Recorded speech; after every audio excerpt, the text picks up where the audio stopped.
Our next speaker is Mr. Ofosu Dote, who is from AB and David, consultants. And he's going to give us an understanding of the legal framework within which the Ghana PPP program would run. And with a round of applause and without any further ado, let's have him join us.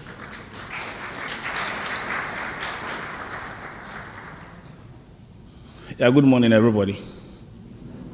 Yeah, the topic I'm supposed to be speaking on is the Africa Legal and Regulatory Framework for PPPs, the case of Ghana. So it's just a perspective of how the legal framework has been developed in Ghana and how we can do a comparison to what other African countries, because it's supposed to be a global PPP workshop and we are taking a look at it from a broader perspective. These days, many investors have stopped thinking Ghana. They think Africa, or West Africa for that matter, and it's from that angle that we will try and approach this. It's been said over and over that Africa has a very huge infrastructure gap, and that infrastructure gap needs to be filled. Estimated that Africa needs about $30 billion or $31 billion dollars a year for the next 5 to 10 years if its infrastructure gap has to be filled. Yesterday, there was a presentation where there was an estimate that the Ghana gap for that component is about 1.5 billion. And if you look at the number of African countries which are doing quite well on the Development and Growth Index, all of them are looking for infrastructure opportunities to, as it were, meet the infrastructure gap, and that will include Nigeria, Liberia, Sierra Leone, Rwanda, Kenya, etc. Many of them that I cannot name here.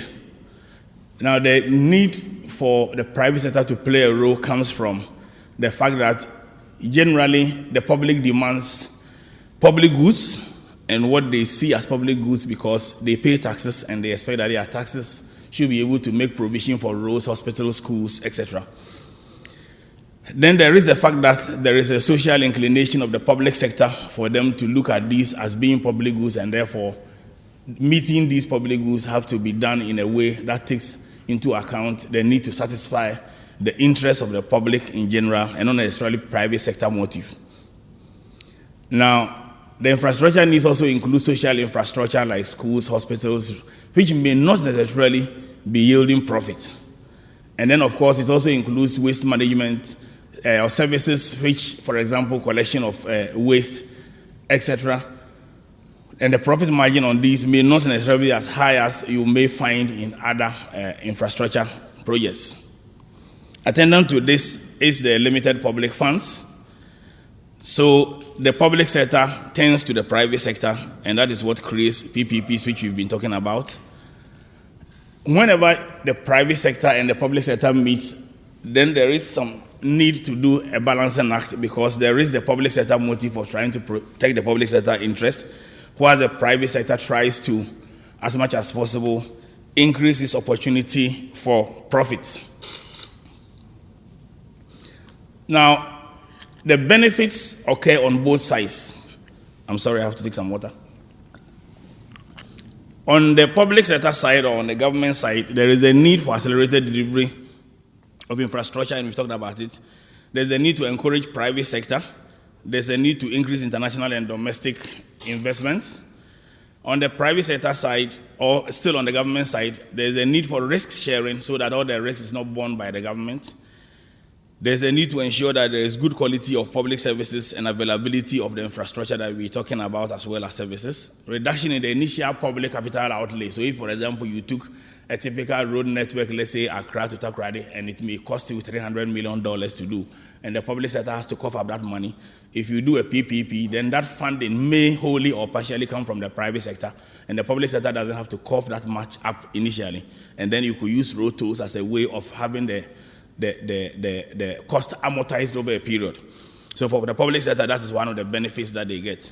Then, of course, that will yield economic growth, because once you do the infrastructure, then other services and other opportunities may be created, and the multiplier effect will occur.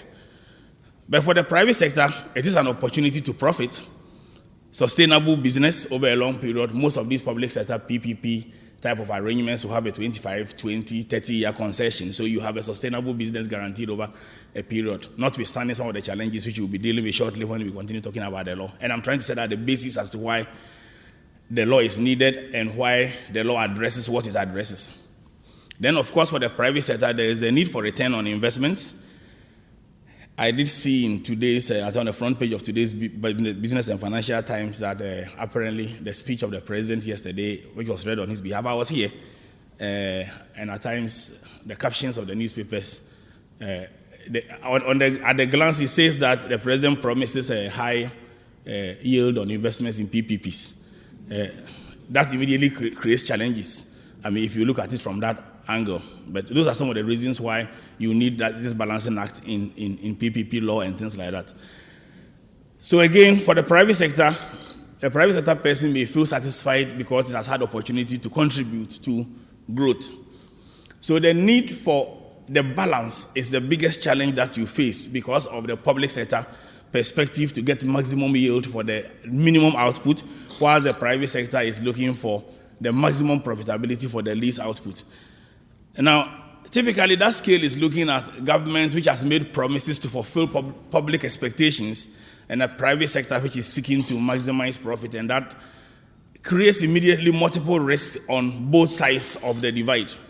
And a lot of these risks have been presented by earlier speakers. Yesterday, I think the speaker from Pricewaterhouse mentioned some of these risks, which will cover regulatory risk, political risk, and political risk come in very diverse forms.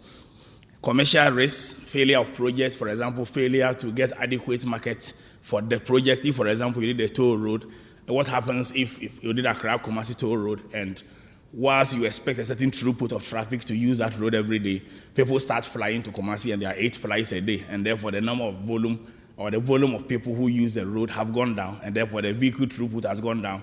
That may create market risk issues, so that's a risk we need to deal with. Financial risk, failure of funding for the project, land acquisition issues, compensation, assuming acquiring a 270-kilometer roadway for a project or doing a water pipeline where you have to acquire, let's say, 72-kilometer right-of-way to lay a pipeline in order to supply water. The compensation you pay, because Article 20 of the Constitution in Ghana's case requires that. For an example, who bears that cost of that compensation? Is it the government which pays that compensation? And what if the government doesn't have money? Why should the taxpayer contribute to that if Ghana the Water Company is going to be the off-taker? These are all multiple issues we need to deal with, and who bears that risk? Construction risk, what if the construction fails? Technology risk, what if the technology the private sector proponent chooses to use is not the right technology? For example, if you want to do metering of water in a PPP, will people be able to pay in a prepaid water meter arrangement? These are all issues that needs to be dealt with. You can categorize these risks in terms of internal and external. Internal being that which is within the capacity of the parties to the contract to deal with, and external, which is that which is outside the capacity of the parties to deal with. So, for example, you may call political risk external, and there are several examples which happen. You have situations where, just as a result of a change of government, a lot of things change. In fact, I have said, or I have observed, that at times a change of a minister affects PPP's progress more than when there is a change of government. And this is a fact. When ministers, at least when governments change, you can expect that there is likely to be some changes. But when ministers change, very often the ministers tend to start all over again. And there are examples I will give regarding, why projects have delayed and why we need to take a look at the law. Or at times, political pressure can lead to even a revision of tariffs. And again, there are examples of this, and we will look at how the law deals with this. So if you take a look at risk generally for PPPs, this will occur throughout the world, but there are some Africa-specific challenges and why PPP laws in Africa have to take a specific direction. The Africa-specific challenges may be summarized to include failure to follow due process. And the reason of failure to follow due process is multiple. Mostly because many investors, especially investors from outside Africa, doubt the ability of governments to follow the process when governments change. So they try as much as possible to disobey the process in the first place in order to accelerate the delivery. We have worked on a PPP project where the proponent actually said that, and this was a project in Sierra Leone, that he will not do a project which cannot be completed within the term of the government. And to the extent that the project will cross over to the term of another government, he will not do. Now, PPP projects are by their very nature long, and they are likely to cross the term of another government. So failure to follow process could be one, and also at times political cronyism leads people to try to overtake, the process, or to sidestep the process. Failure to follow advice, failure to monitor the process, failure to balance the profit and public sector motive, which I've talked about. Often a mixing up of the risk issues, failure to specify outputs at the beginning, and I think yesterday Magdalene talked about it, about projects where outputs have not been specified right from the beginning, and therefore halfway there are challenges. And even when you deal with failure to specify outputs, even in situations where they have attempted to specify outputs, they go for issues like value for money, and this cuts across Africa. And you will find out that value for money normally is presented through the principle of what is called the public sector comparator, or the PSC. And because the public sector has itself not delivered projects very well, you are not comparing like to like when you are comparing the public sector project to a potential private sector project. Failure to use competitive methods is one of them. So you see quite a number of unsolicited bids. And as a result, it develops a cycle. So first, because you want to do it and not do it competitively, you do it through either unsolicited bid or through a sole source. Halfway, there is a change of minister or a change of government who curtails it and starts all over again. Also through sole source, at times by giving it to another party crony. It never finishes. Then another person starts. So you see that the cycle continues. And if you had done it competitive, probably it will have taken you longer, but you will have finished the project anyway. So what you will see in most African countries on PPPs prior to the reform of the legislation is projects which have had multiple incarnations. A typical example of a project which has had multiple incarnations in Ghana is Accra Kumasi Road.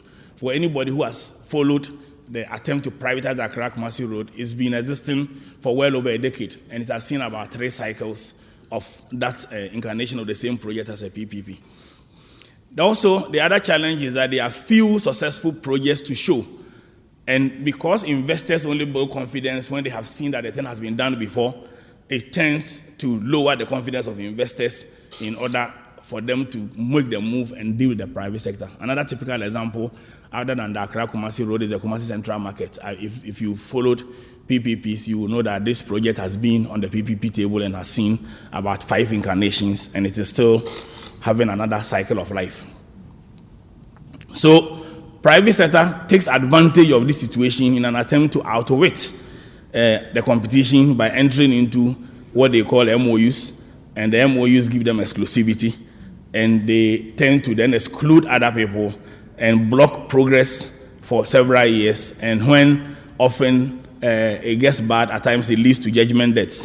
In fact, there's a particular scenario of a PPP which was done prior to the current policy framework and the draft law, which I have had occasion to refer to several times as a win-win MOU scenario. I don't know how many of you are familiar with this chart. I used to live in Konongo when I was very young, and we had these people who are at the station, and in those days when you are sent to, your parents send you to go and buy something, you see a crowd, and you just go and stand near the crowd, and they have these guys who have, they coil the tie around, and you are supposed to put in your finger here, and once they pull it, and your finger is entangled in the middle, then you win. But it goes outside your finger, you lose. And no matter what you do, if you put it here, you lose. You put it here, you lose. So that's the type of MOU that I'm talking about, and it's a typical project in Ghana.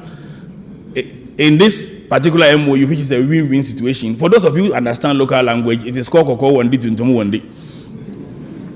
Because the rope, one is black, one is red, and either way you are going to lose. Now the trickster wins all the time. In this particular instance of Koko Wandi Tuntumu Wandi, the MOU said that the project proponent will do a feasibility. And if the feasibility is acceptable to government, the government will pay them 2 million. It also said that if the feasibility is not acceptable to government, the government will pay them 2 million. That's a typical situation. Well, at the end of the day, it got more complex than that. The important thing for the private sector is that they took advantage and they claim a judgment debt of about $8 million for that, and walked home free. If you're a smart private sector person, you will know how to exploit that situation. Now, the basic policy question before driving legal issues, because policy drives the law, is whether the private sector can provide public services in the first place or can provide public goods. Because as I've said earlier, it is the public whose duty it is to provide these public goods, and because they do not have the money, they are turning to the private sector. So the legal question, which is driven by a policy question, is can the private sector do that? The answer is yes. Or can the private sector be authorized by the public sector to do that? The answer is yes. And that is why PPPs come in. And it differs from country to country. In Nigeria, for example, the National Infrastructure Commission law has been passed since 2005, and they have the National Infrastructure Commission set up, which regulates PPP. It's a much smaller law than that which Ghana sought to approach its framework. And just like Ghana, Nigeria actually did pass a policy framework before passing the infrastructure law. In Liberia, where you have the Public Procurement and Concessions Commission, which I was proud to lead the delegation, our firm were engaged to write that law. The law deals with both public procurement and PPPs, which in Liberian language is called concessions. And it's deliberate because the Liberian constitution refers to those type of things as concessions. And at the time that we were law, Liberia had just come out of the war and is a post-Accra Peace Accord, so you had to conform to their constitution. So they do have a PPCC law, which has a chapter on PPPs. Sierra Leone has had a DFID UK aid program, which has been trying to implement PPPs within a certain framework. So the World Bank has led PPP reforms in various countries. But what you do find in each of these countries is that you find a plethora of laws which also do affect PPPs in one form or the other.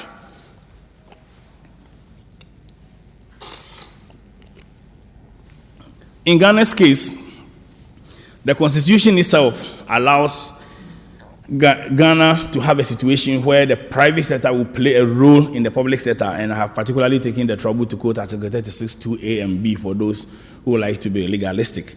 And it allows the room under the the directive principles of state policy that the private sector is afforded ample opportunity to add their creativity to the public sector. And this has formed the basis of some of the processes that have been initiated in the past. So private sector dealing with the state from a legal perspective must be done with a very extreme caution. And if you are a lawyer advising the private sector, you must exercise extreme caution. Likewise, if you are a lawyer advising the public sector, you must exercise caution as well. It is the type of caution that you expect a cat to exercise when he is faced by a group of mongrels, because you can actually be eaten up if you don't take care. And at times, the private sector, especially those who have got political connections, do ignore this caution and go with all the speed of a guillotine until there is a dispute. And when governments have changed, and they realize that when there is a dispute, the state might is like this one. So, as a result, the call for reform has led to a situation in Ghana where there was a policy framework adopted in June 2011, and then the bill. Now, prior to that, you will notice that there has been some development leading to the current legal draft that we do have. There were the first policy guidelines, which was actually done in 2004, and that was sponsored by the UNDP. Again, we were fortunate enough to be the firm which was selected to do that, and I led that project. The sad thing about that particular policy guidelines was that it was never disseminated. Then we helped with the Ministry of Finance to create the current policy framework, which was adopted by Cabinet in June 2011, June 3rd, and has largely been disseminated, and as much as possible, to the best of our knowledge, has been followed. Notwithstanding quite a number of people who think it's a waste of time, too many procedures, or so many steps, multiple approval levels, etc. But nevertheless, that is the policy framework, and it's backed by cabinet directive, and it's very advisable to give it accord it the necessary respect, even though it is not the law yet. It has, in my view, the force of law to the extent that cabinet has issued a directive, and therefore, if you take it that you wanted to check whether due process was followed, then that is the recourse you may have.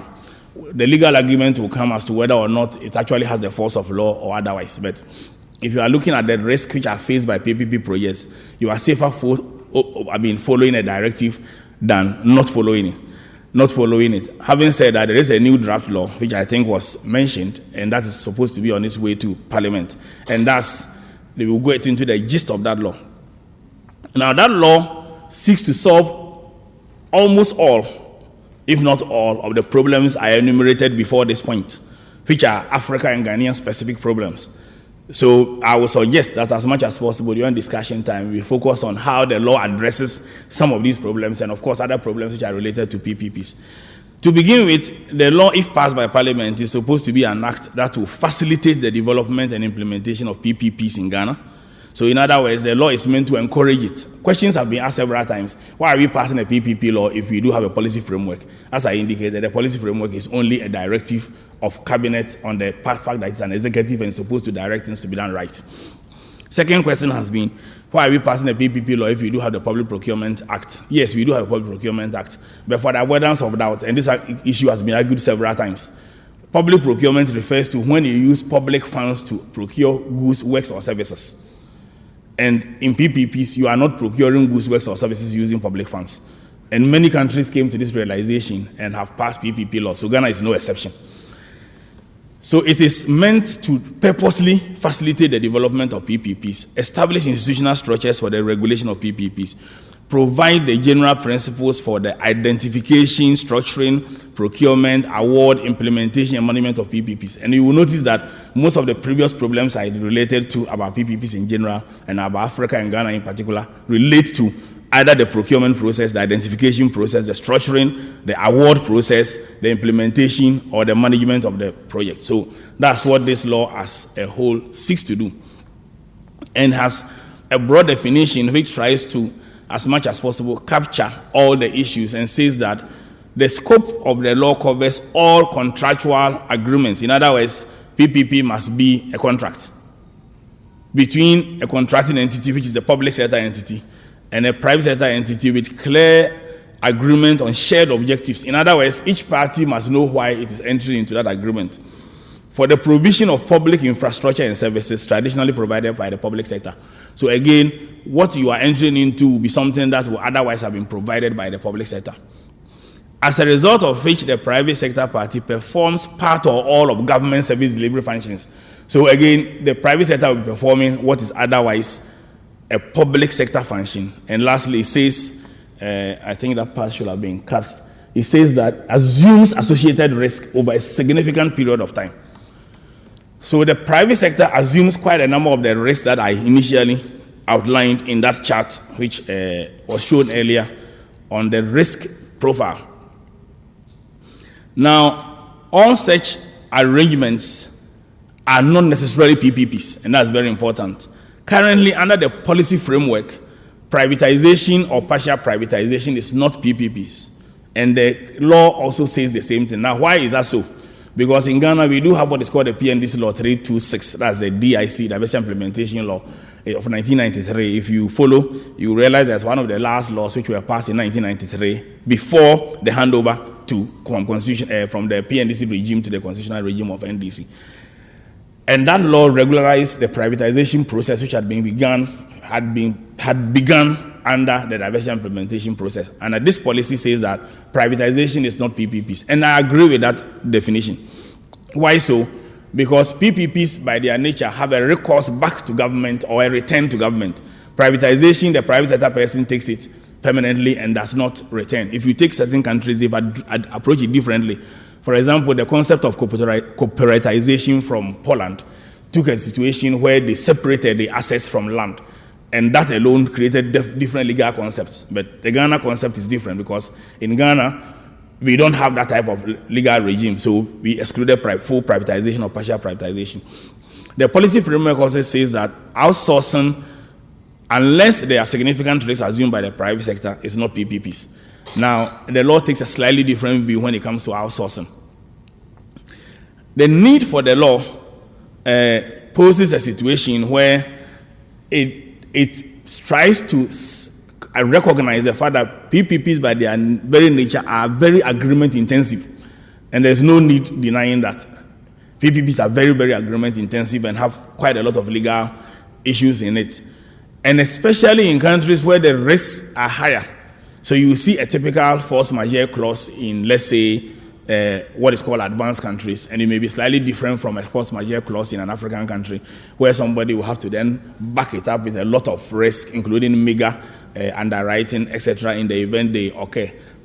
Because over the period, it has been seen that these countries have a higher, as it were, perception or profile of risk. So because they tend to be agreements intensive, and also because they tend to have multiple levels of agreements, it's important that the law addresses how that is catered for. To do that, the law will not list all the issues that have to be dealt with, but it has listed what is called the guiding principles. Now, if you look at the Nigerian law took a different approach. The Nigerian law took an approach at the federal level and a different approach at the local level, where state governments can pass different legislations, and you have a federal law which is very general and creates the infrastructure commission. Similarly, the Liberian law has the concessions chapter and then allows guidelines to be developed in detail. Having said that, the Ghana law takes the guiding principles approach and tries to prescribe what are the principles by which you may judge each project. And there's a long list of principles. One is value for money. In other words, the law requires that before the project is initiated, you assess that it will be better for the private sector to do that work other than the public sector. And that is why I said initially that the problem with that is that there are no good public sector comparators to compare when you are doing value for money assessments. So innovative ways have to be found as to how we do that. Currently, it appears the best approach is simply that the government doesn't have money for that project. Risk allocation is properly done. The law requires that and spells out what is risk allocation and how it should be done. So the law spells out that there should be risk matrix in every project, and the risk is apportioned to a party who is best to take that risk. If you look at other laws, you may not find that risk allocation matrix as a specific provision. Ghana took that approach. Affordability. The law requires as a guiding principle that the project must be affordable to the end user. The end user means the person for whose purpose the road or the water project or the electricity project or the port project or the airport project or the school project or the hospital project is built. Now, this has a lot of multiple effects. The end user is the one who will go and use, for example, a road and pay the toll. Let's take a couple of examples, and I'll come home first before I go outside. If you take Kumasi case, there was a fee fixing resolution in a particular case we were involved in. It was not a PPP, but it's very, very instructive. In a public sector case in Kumasi a few years ago, the Metropolitan Assembly, and I will not name the year because I don't want to point at which government did it. The Metropolitan Assembly had passed a fee fixing resolution, and for those of you who follow the local government and decentralization process, the fee fixing resolution is what the district assemblies use under Act 46 to every year do their budget, for want of a better word. And they had fixed a particular tariff which was to be charged on a project that they had done, which the private sector had been engaged to be collecting the tolls on their behalf, even though it was done as a public sector project. Because it was election year, a decision was made was that in that election year, you cannot charge people that toll. So the fee fixing was revised and halved in order that people will feel very good and vote for the government in power. Yeah, that happens in this country. Now, in the Nigeria case, now the Lekki Road, which is perhaps the most famous PPP project in Africa at the moment, except perhaps for the Huantin Province Express Rail, which was done for the World Cup. I think in this part of the world, the Lekki Expressway, which is a 10-kilometer highway, is the most famous PPP project. If you followed the news, there is a fair bit of, as it were, fracas, or for want of a better word, not fracas as such, but some confusion regarding the decision of the Lagos government to buy back the road. And the reason the Lagos government took the decision to buy back the road, notwithstanding the concession term, is very simple. Because the concessionaire sought to increase the toll from, I think, 1 naira 21 pesos to 1 naira 61 pesos, a 20% or so increase over the next review. And the Lagos government thinks that that increase was unjustified. And because the road, it had been done very well, it's a case study. Lekki Expressway is a case study for PPP experts. Because the project had been done very well, then the Lagos state government has found means of being able to raise funding to be able to buy back the road. Now, you can look at it from the private sector side, you can look at it from the public sector side. Either way you look at it, the point is the decision in both the Kumasi case, which I criticize, and the decision in the Lagos state, which I do not criticize, I'm following, are both based on the decision to prevent what in the state, in the view of the government, is unaffordable. That's a very important point you need to look at.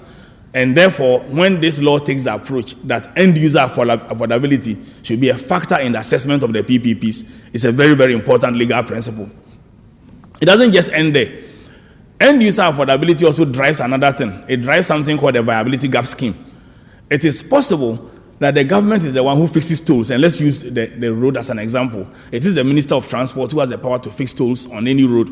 So, for example, if the motorway is done by a PPP, it has been advertised, expressions of interest have been received, and the toll is increased, it is the Minister for Transport who will say that instead of paying 1 cedi for your car, now pay less 2 or 3 cedis for the car, because you will do a feasibility, you will do a modeling, and you will realize that that is how much it will make economic sense for the private sector to make a margin on the investment. But the government may be going for election in 2016 and may say, I do not want people to have hue and cry, because if you increase the toll from 1 cedi to 16 cedis, maybe I will not win the election. That could be one. It could be a political motive. It could also be a genuine motive, because the TUC will say that if the minimum wage per day is 4 or 5 cedis, I don't know which one it is, and each person has to spend, let's say, 1 cedi or 2 cedis on a toll, that's 50% of the minimum wage earner. That's a very good argument. So as a result, the government will say that the end user will not be able to bear. And as a result, I will not do this road. Or the government can say, I will do this road, but there's a viability gap, and I will fill the viability gap through taxpayers' money. So end user affordability principle drives viability gap scheme. And it may also drive what capital outlay the government will want to put in, if any at all. So these are some of the principles which the law seeks to enshrine. Local content and transfer of technology. Local content, we all know, is become in fashion of late. A lot of people in Ghana actually talk about Ghana's local content law. For the avoidance of that, I've not seen anything like that. We do not have a local content law. If you have seen one, show me. We do have a local content law, like 2204, in the oil and gas sector. And we do have a local content provision in the downstream sector. And we do have a local content provision in the Ghana investments regime. But there is not a nationwide pervasive local content law. And very often that mistake is made by people. Having said that, there are local content provisions in the Public Procurement Act, which I've already indicated does not apply to this. Wholly, part of it apply. And there are also attempts to promote local content. So, for example, the PPP approval committee under the law is empowered to encourage local content. And when you look at the approval schemes, they always prescribe what should be the local content requirements in any PPP. For example, the materials you buy, the number of people who are Ghanaians in the project, etc. So the law prescribes local content, and there is a discretion on the part of the PPPAC to implement it. Safeguarding public interest is also provided in the law, and there is a mandatory requirement to consult the stakeholders. Very often, projects are done ignoring stakeholders, notwithstanding Act 490, the Environmental Protection Act, and LI 1292, which requires such consultations to be done. Environmental and social impact is also required to be done, and again, for PPP proponents, because most of them will borrow from international lenders, many international lenders require this as a matter of, for example, IFC will require publication on their website for 3 months even before they can go to credit committee. So again, the law makes such prescriptions, not necessarily because of the IFC, but because it is good to protect the environment and protect the public interest as well. It requires the clear objectives to be spelled out under the concept note and feasibility. It requires accountability, fairness, and transparency, and that records should be kept for a certain minimum and made available to the public. So all these are made in order to, for example, overcome the perception of corruption, which is very, very high when it comes to projects where the private sector is performing public sector function. It makes competitiveness a default, so that unless there is a waiver, every project must be procured competitively. It places the responsibility of managing the process on the public sector entity. I've talked about the stakeholder consultation requirement. It places restrictions on the state in its ability to take equity in the SPV. And I need to explain this a bit.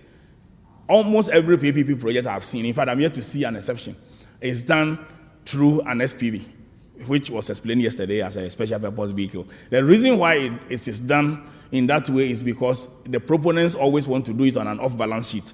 so that the project will pay for itself. So you have situations where the state, even though they are the ones giving out the project, also take equity stake in the project. So you have a situation, for example, that the district assembly may authorize you to build a market and still ask for a certain percentage of equity in that project. And some of these, if not properly crafted, creates a lot of chaos. In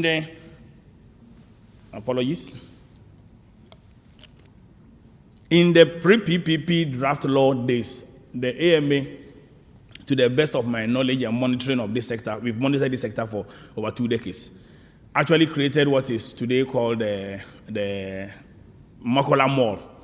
And the AMA was a significant shareholder in the Mokola Mall, which they created with, I think, the Senate and other entities. At my last check, I think AMA's equity in that mall is very insignificant, unless something has changed. And clearly, if you do a case study, you may find that somebody did not put in adequate anti-dilution provisions, and therefore, as equity participants raised more funds, the participation of the state went down and down, and also people may not have taken adequate care to put in provisions regarding return to the state. And that's why you will find this law trying to make all those provisions so that after the private sector has amortized this cost, the asset can return to the state and technology can be transferred. So there are lessons that have been learned that we need to pick from, and the law tries to do that. Now, a contracting entity shall not be a member of a consortium. What the law tries to say is that you cannot be a state, create a subsidiary, and turn around and bid for your. And this may look funny, but it has happened. And we learn lessons from this. Now, if there is any importance or it's very necessary to take equity stake, and at times it happens, there are conditions, and there's a section 129 that deals with the conditions and the power of the Minister of Finance to give that approval. Then there is also provisions that distinguishes approval processes at the local government level from that at the national level. You find in federal states like Nigeria that they have even tried to have separate laws and separate PPP resource centers. In Ghana, all that we have tried to do is to do the MDAs, or the ministry departments and agencies, and the MMDAs as the Metropolitan, Municipal and District Assemblies, which is the local government equivalent. And then the law recognizes that there are a plethora of laws. The second part of the law deals with the institutional framework, which sets out the role of Ministry of Finance, on whose behalf a lot of the action is taken by the Public Investments Division of the Ministry of Finance, where Magdalene is the head. And at the Public Investments Division, it's important at this stage to simply mention that there are a number of subunits under the division, or subdivisions, if you like. The two key ones I want to talk about are the PFA and the PAU units. The PFA, which does the Project and Financial Analysis Unit, is more or less the gatekeeper who ensures that as much as possible, PPPs, which are not proper PPPs, do not get through the gate, for want of a better word. Whilst the PAU is the one who is encouraging PPPs to be done in the first place. So if you don't take care, the government in its exuberance to deliver infrastructure projects will push every PPP through. So what normally happens is the law tries to build a Chinese wall between these two entities, which are operating in the same place, to ensure that whilst one is encouraging Ministry of Works and Housing to do projects, another one is ensuring that the projects which come from Ministry of Works and Housing have met all the criteria prescribed in the law and best practices. And of course, you do have the PPP Approval Committee, which consists of 7 persons, including a nominee of the President. And then you do have cabinet, and the current policy framework and the thresholds have been retained in the draft law, so that projects which, for example, have the equivalent of 50 million Ghana cedis have to receive cabinet approval. And then you do have parliament. Now, parliament, by the way, at the district level, the approval is either 500,000 Ghana cedis project for district assemblies and municipal, 500,000 for districts, 1 million Ghana cedis for municipal, and 2 million for metropolitan. For parliament, the amount is when it doesn't matter the amount, it is whether there is a requirement for tax exemption, or the government is collateralizing or giving guarantee for anything, or there is a loan involved. All those things that are required under Article 181, 178, I think, and then of the Constitution, once Parliament's rule comes in, then it doesn't matter the amount, it must go to Parliament. Then the institutional framework also includes the role of the MDAs and the MMDAs and the creation of the Chinese walls. and the relationship between public debt and finance. So you find that the Ministry of Finance, which has a debt management unit, plays a very, very key role, and this is often underplayed, completely underplayed.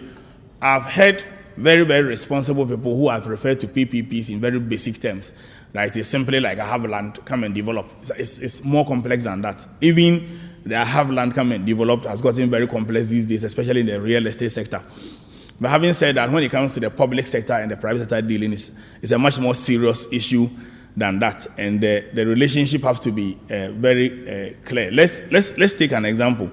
If you were to have a simple public procurement, what will simply happen is that there will be an employer here who simply hires a consultant to design a project, etc., and he hires an architect, an engineer, and I'm talking about an infrastructure project. Then he simply comes back and advertises and hires a main contractor who may have a subcontractor, and simple, that finishes, and that is done, because it is taxpayers' money, and it is not much of a care, if you like, if there is a delay. I won't let you go far. If you walked out of this place and looked on your left, out of the building and look on your left, you all see what is called the World Trade Center building, which is the World Trade Center branch in Ghana. It's a green building to your left for those of you who are foreigners. That building was inaugurated, or the sword was cut in about September 1996. And if you follow the project, which was implemented by Senate and funded by Senate, and this went to court, and I was very much involved in the litigation, so it's an open case I can talk about. That project was supposed to be completed in 3 years. For those of you who know when the project was inaugurated, it was after 14 years that project was inaugurated, and the cost of that project, obviously, was several times. Now, assuming that happened in a PPP, where the private sector was the one funding that project, definitely the cost escalation, etc., have to be passed on to the end user, which is different if the public is funding it. So if you took a typical PPP scenario in the public sector, and I think Vish from Pricewaterhouse painted a similar picture yesterday, you will find that somebody is authorizing the project, somebody is entering into a project agreement, somebody has created an SPV, there are various agreements, the shareholders in the SPV have agreements between themselves, there's an agreement with the contractor and the SPV, there are service contractors who are providing services, there are people who are providing securities and guarantees, there are people who are giving lending, and even some of the lenders these days, especially in Africa, require direct agreements, and they want to ensure that they can deal with the government directly in the event the PPP proponent misbehaves. So having said that, let me move 2 slides back. The relationship between the public debt management of Ministry of Finance and a PPP project proponent becomes very critical, and the law prescribes it, because it is possible that there will be contingent liability on the part of the state which we have to pay for. And if that contingent liability occurs, then somebody has to budget for it. And that's very important. So the law prescribes that. Then you have the third part of the law, which deals with the processes of identifying a project, how projects are identified, how they are started, etc., who approves the project concept note, etc. If we come to question time and there are questions, I may go into details of this. It is required to also do a feasibility for each project, and the feasibility must be reviewed by the PPP approval committee. Part 4 deals with the solicitation processes. And the solicitation processes indicates how the process, the private sector party will be selected in the first place. And as I indicated earlier, it's a default to go competitive. And the idea is that the frequent sole source should be eliminated. Again, remember when I was giving the background, I made reference to the fact that a lot of projects have been sole source or done through unsolicited bid. It introduces for the first time in Ghana the process of market sounding. And the idea of market sounding is to enable public sector entities to go to the market and do an advert and say, I do have this project. I'm trying to do it as PPPs. I want to see how many people are interested. It is not an expression of interest, and the law makes it very clear. The reason why the law separates the two is that in an expression of interest, you are doing a pre-qualification in order to shortlist the people that you are going to invite for the RFP. In the market sounding, you want to test the markets to see whether or not there is actually appetite for the project. In other words, if you advertise and you realize that there are not enough people who are interested in the project, you just cut it off. But if there are enough people, the draft law says you go back and advertise and open it to everybody. And I'll give an example on a PPP project for which we are transaction advisors.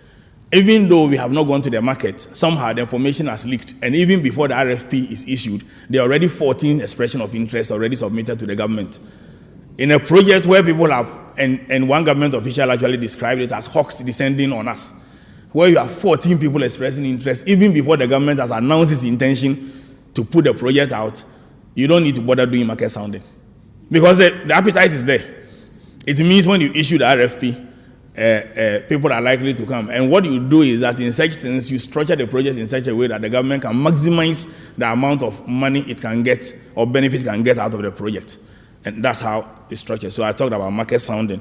It also creates a situation about dealing with unsolicited projects. And even though the attempt is to do a default and, as it were, abolish all unsolicited proposals, we recognize the fact that unsolicited proposals will nevertheless do okay. But the scope has been so restricted under Section 64. And under Section 64, if the project has already been put in a National Development Plan, which is published by the NDPC, or at least supposed to be published by the NDPC, they also do have the National Infrastructure Plan, or the National Infrastructure Plan, or the Public Investment Plan, which is published by the Ministry of Finance for various ministries to show what the public sector intends to implement, or the District Development Plan, which is required under Act 462, then the project cannot be unsolicited. Now, if you follow the public sector way they do projects, almost every project will be captured in one of these documents. So indirectly, the law is seeking to, as it were, abolish unsolicited projects, which is a problem identified in Ghana and in most African countries. So again, I set the background and I'm trying to see how the law has tried to address that challenge. The law also creates a form of a Swiss challenge. For those of you who are not familiar with a Swiss challenge, but it's not exactly like a Swiss challenge. A Swiss challenge essentially is a situation where you can actually receive an unsolicited bid, negotiate and do everything, and finally you get an offer from the proponent. And he says that I'm going to do this at X amount. Then you say, okay, I'm sealing your bid and I'm putting it here. Now I'm going out to the public and I tell the whole public, I have somebody who is going to do a project for me. If anybody can give me a quote based on these same specifications, I will see whether I want to go ahead and give it to him or not. Essentially, that's what we are saying. Now the envelope is sealed. It thrives on the fact that there's secrecy regarding the proponent document that you have received. And that means public sector people will have to have a fair amount of, which is why you will find in the law that the government is required to sign a non-disclosure agreement and confidentiality agreement regarding some of these projects. So you go out there, you get proponents, assuming you get a bid which is better than the one you received, then you ask the original proponent to match it. If he's ready to match it, he goes ahead with the project. If he's not ready to match it, you pay him a compensation and you go ahead with the person who gave you a better project. That's what is called a Swiss challenge. And some countries have implemented this successfully. What we have tried to do is to create a Ghana-specific Swiss challenge format. The law also deals with processes regarding bid opening, how the bid should be opened. It's not a very simple thing. It may look very simple, but it's not. I've seen a PPP project where the bid was supposed to be opened at venue number X on a Friday at 4 p.m. Now, Friday at 4 p.m., there wasn't anybody there in the public sector to open. So at 5 o'clock, all the bidders walked away. On Monday at 11, they were called that the bid was going to be open at venue number Y. And when the people arrived at venue number Y, they realized that some people claimed that they submitted their bids on venue number X after the bid had closed, but it was not brought to venue number Y. Some people actually said that they didn't know of these things to be done, and also make recommendations or empowers the Minister for Finance to pass further regulations as we learn lessons from these things and move on. It allows for clarifications to be sought, because in every PPP, people can seek clarifications, but it makes prescriptions as to how the clarifications should be kept and how it should be circulated to everybody. So if Mr. Y seek a clarification, I will reply Mr. Y and copy Mr. Z that this was the clarification sought, this was my reply, so that you can compare like to like and everybody's on an even keel. It makes provisions for bid securities to be submitted. At part 5, it creates evaluation panels, and the law is specific that the evaluation panel is ad hoc and should be dissolved after they have finished their work, so that nobody becomes a permanent feature and as for him, he's always evaluating PPP projects. It gives a set time for completing PPP projects. It makes provision for the creation certainty of an evaluation criteria. Again, our firm happened to have been involved in a 1 PPP evaluation where we prescribed an evaluation criteria, and it was approved by the board of the state authority. Now, on the day of the evaluation, somebody called and said that they had been told that we should vary the criteria and add the criteria. He said that companies which partnered with a South African firm should be given an advantage. And I'm like, where did this one come from? Can you put it in writing? And then it led to quite a number of things. So the law tries to make stipulations as to how evaluation criteria should be set in. It actually makes prescriptions for things that you cannot find an evaluation criteria. It prohibits what is called non-commercial criteria, among other things. Just as an illustration, I'll give you a famous one I always use. This was a road project, actually, where the evaluation criteria did a combination of price and technical. And it was a 60-40 criteria. So for your technical, will give you 60% of or 60 marks, and your financial will give you 40 marks. Now, in the technical review, the person who scored highest had scored 54, and the person who scored lowest had scored 53. That's a very, very tight race. Now, in the financial criteria, it was quite close. But one particular criteria that was used was neatness of document. Now, that sounds funny. This is a document which was sold by the entity, bought by people, and presented back to the entity. But the person who actually won the project scored the full marks of 2 because it's for neatness of document, and the other scored 0.51. Now, if you could win a project because your document is neat, you may not be the most qualified. And remember, we are dealing with what is called the most responsive evaluated bid, not just any evaluation. So if all of you met the responsiveness criteria, but one had a slightly neat document, he can beat you too. When that comes to PPP, it may not be because the government or the public sector is getting the best value for money, but because they got neatness in the document only. And that neatness may not be translated to a roto. So that's what the law tries to prevent, and it specifically prohibits the criteria. Then it requires due diligence to be done on all project proponents, and again, it requires that to be completed before the evaluation is completed. And I have seen several due diligence done even in public sector projects which are horrible or turn out with horrible results. There's a famous one where the person who won a major infrastructure project turned out to be a grocery shop in Holland. Yeah, grocery shop. He had no experience in doing that particular type of infrastructure at all. There's a particular project also which had judgment debt recently, which was done, a national project, but executed somewhere in Kumasi, where it was found that the person who was executing the project, this is not a PPP project anyway, but we learn lessons from it. The person who was executing the project was actually not the one who won the project and had no experience, and he had number of problems.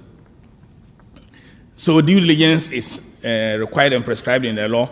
There's prescription as to what happens when negotiations is unsuccessful, because at the end of the day, you are supposed to rank the qualified bidders who were evaluated and give it to the most preferred bidder, but you make a recommendation to the PPP approval committee. Now, there was a question yesterday by somebody about the 16 approval processes or 16 steps or so. Well, I think maybe he counted the approval processes too many. But having said that, at each specified stage of approval, up to approval 4 or approval 3 or so, you have to go back to the approval committee, and it's important that these things are done to have checks and balances. There are also situations where after the draft agreement has gone to the Attorney General requests specific changes to be made, and that's the advisor to the government, and the law prescribes that you can go to the Attorney General and seek final clearance before you put the document in there, or you can send heads of terms. But at the end of the day, if the Attorney General makes a request for changes in the agreement, it has to be done, because at the end of the day, he will represent the government or the state if there is a problem. And then he makes prescription for parliamentary approval, post-contract negotiation, post-contract management issues, because it needs to set out the issues which have to be dealt with after the project comes into force. For example, let's take a typical example in where you have end-user affordability issues. If you are concession Accra Kumasi Road as an example, at what stage will the proponent be able to increase the road tariff? If the road toll is 1 cedi and the government even gave a viability gap scheme, what if the government decided to withdraw the subsidy just like it's being pushed to be done in the fuel sector? At what stage and who has the power to increase the tariff? And what is the procedure? Do you go back to Parliament, or do we remove the power of the Minister of Transport to put road tolls and give it to the private sector? Can we empower the private sector just to be increasing road tolls? These are all serious issues that the law tries to deal with. But when you deal with people who are pushing for projects, at times they think, oh, I just have the road, come and do it, I have the money, I have people, I have connections, etc. But it's unfortunate that the public sector often overlooks this until there is a problem, and there is always a problem. So there's always a cycle, and that's why we don't have projects to show. Financial close is a risk which is passed on purely to the private sector, and the financial close means demonstrating that there is availability of money for the project, not just availability of money, but money from a genuine source.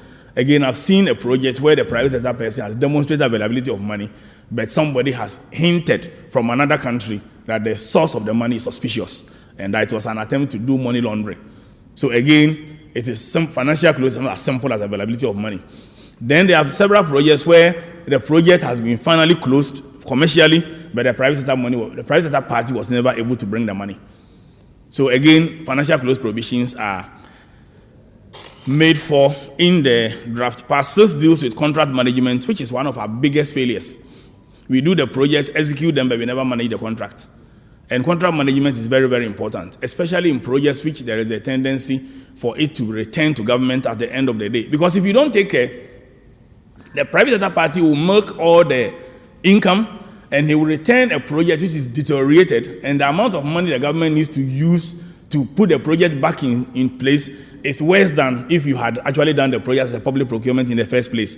In a particular one that we have done for, I don't want to be specific, in the IT sector, what was put in the agreement was that every 5 years, the entire technology should be replaced. It's a type of project which requires a very frequent change in technology. And it's a 15-year concession period. Again, I've seen projects where public sector simply goes for 25 years without even looking at the amortization schedule and the private sector financial model as to how you arrive at the number of years. And everybody is quoting 25 years. The number of years must be related to how much it takes the private sector to amortize its investments. And of course, there seems to be a general rule of thumb that 30 years is a very long period for every investment to be amortized. Even if you went for an IMF loan, I'm sure we'll have finished paying for that one by then. But the 30-year rule is not applicable to any project. In this particular one I'm talking about, the amortization period is 15 years. And what we have required, once the private sector party is supposed to replace the equipment every 5 years, when it comes to year 14, which is the third cycle of the 5-year cycle, the agreement says he should replace the entire equipment in year 14. Why? Because year 15 is the handing over year. And we want the public sector to inherit fresh technology so that it has 5 years in order to replace that technology. And then you budget for depreciation, etc. The law also makes provision for the law that governs PPP agreements. And this is very important. There have been situations where governments have been involved in multiple disputes. I mean, some are famous. But some of the reasons also is because the governing law was not properly crafted. So we end up, apart from using foreign law, we end up also having to sponsor lawyers to go abroad, and it does not even add to the judgment debt. If you add it, that's quite a serious one. What the law says is that the governing law of all PPP projects, except for the lending, is deemed to be the laws of Ghana. And it's also deemed that where there is a dispute, it will be held in Ghana.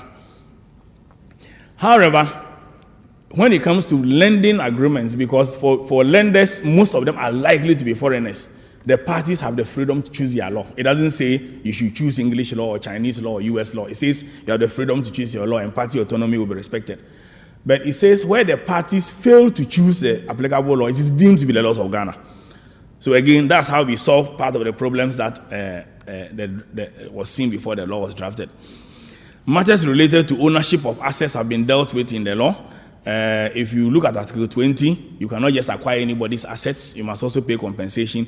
Whereas we recognize that the compensation is the responsibility of government, either under Act 125 or 186. The law makes room for the private sector to make provision for the government to pay.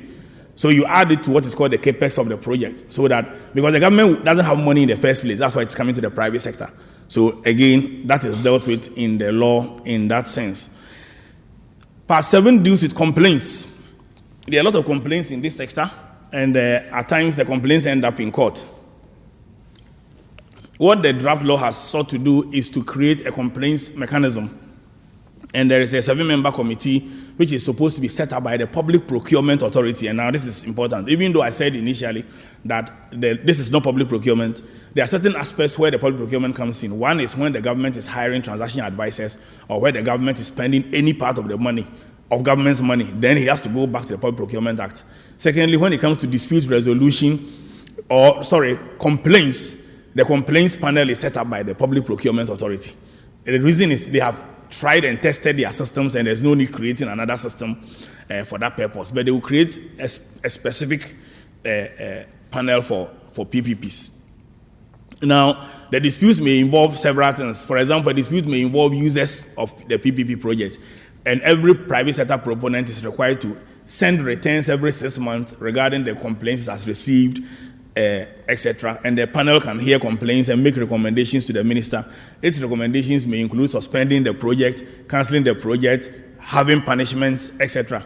In order to avoid frivolous complaints, there has been a proposal since the law was drafted that where there is a complaint and the person seeks a suspension, the complainant must post a bond so that you don't have people making frivolous complaints at this stage of the process. Having said that, there's a 21-day limit. If a decision was made and your complaint did not come within 21 days, the law is specific. It says any complaint received after that, a reply should simply come to you saying that your time has lapsed. Okay, then part 8 deals with miscellaneous issues, including government support for PPPs. And I already talked about the viability gap scheme. There's also to be set up the project development facility, where the government will assist public sector entities to develop projects in the first place and make them PPP ready. If you take a look at the Infrastructure Commission website of Nigeria, for example, they always publish a list of PPPs which have been packaged, which are ready. Ghana does have what is called a PPP pipeline projects, but I don't think I've seen it in any website publication. I stand to be corrected by Minister of Finance if they are here, but I believe that they are, if they have not done it, maybe they are on the way, because they do have the register which shows PPP projects which have been registered. So it's not very difficult to make that public. Then viability gap scheme has been explained. As you do know, the Infrastructure Facility Fund was recently set up by the addition of 2.5% to the VAT. And the idea is to ensure that we can deliver infrastructure faster.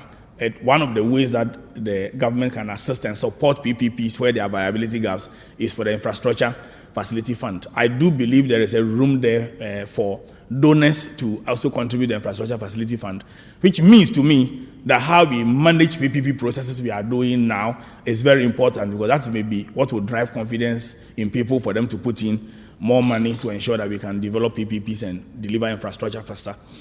Local content requirement is encouraged and is specified in the miscellaneous section, and also makes recommendation for margin of preference, and the Minister of Finance may give a guideline for that. PPA does have some guideline already, which may be adapted for this. There's a requirement to coordinate with other user entities, and this is made in the law because they are often that projects have failed because we failed to coordinate with other user agencies. So whilst one entity is going this way, another entity is going in the opposite direction.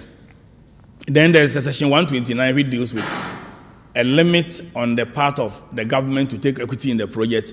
There's a 15% limit there, but it does not apply to national strategic projects, and the PPP Approval Committee has the right to make modifications as necessary. Then you have the transitional provisions, and that's very important for those of you who are already doing PPPs, and I'm talking about, okay, it's both the private and the public sector. There's a 180-day rule, and let me just summarize it. The draft law says that if the PPP project was begun before June 2011, and remember I said the background and gave you the cutoff date, that's what the draft law says, and I'm assuming Parliament will pass it, that particular section as it is. It says if the PPP project was begun before June 2011, then it has 180 days within which to regularize it. In addition, to bring it in conformity with the law. That is if it was not done in conformity with the law. With the policy framework. The assumption is that if you began before June 2011, you could not have done it in conformity with the policy framework. If it was done after or started after June 2011, that's June 3rd, but in disregard of the policy framework, you also have 180 days within which to bring it in conformity with the policy framework. If it is done after June 2011, but in conformity with the policy framework, you don't need to do anything. The law will recognize that the project is regular. But if you do not regularize within a 180-day rule, it is deemed that the project is curtailed.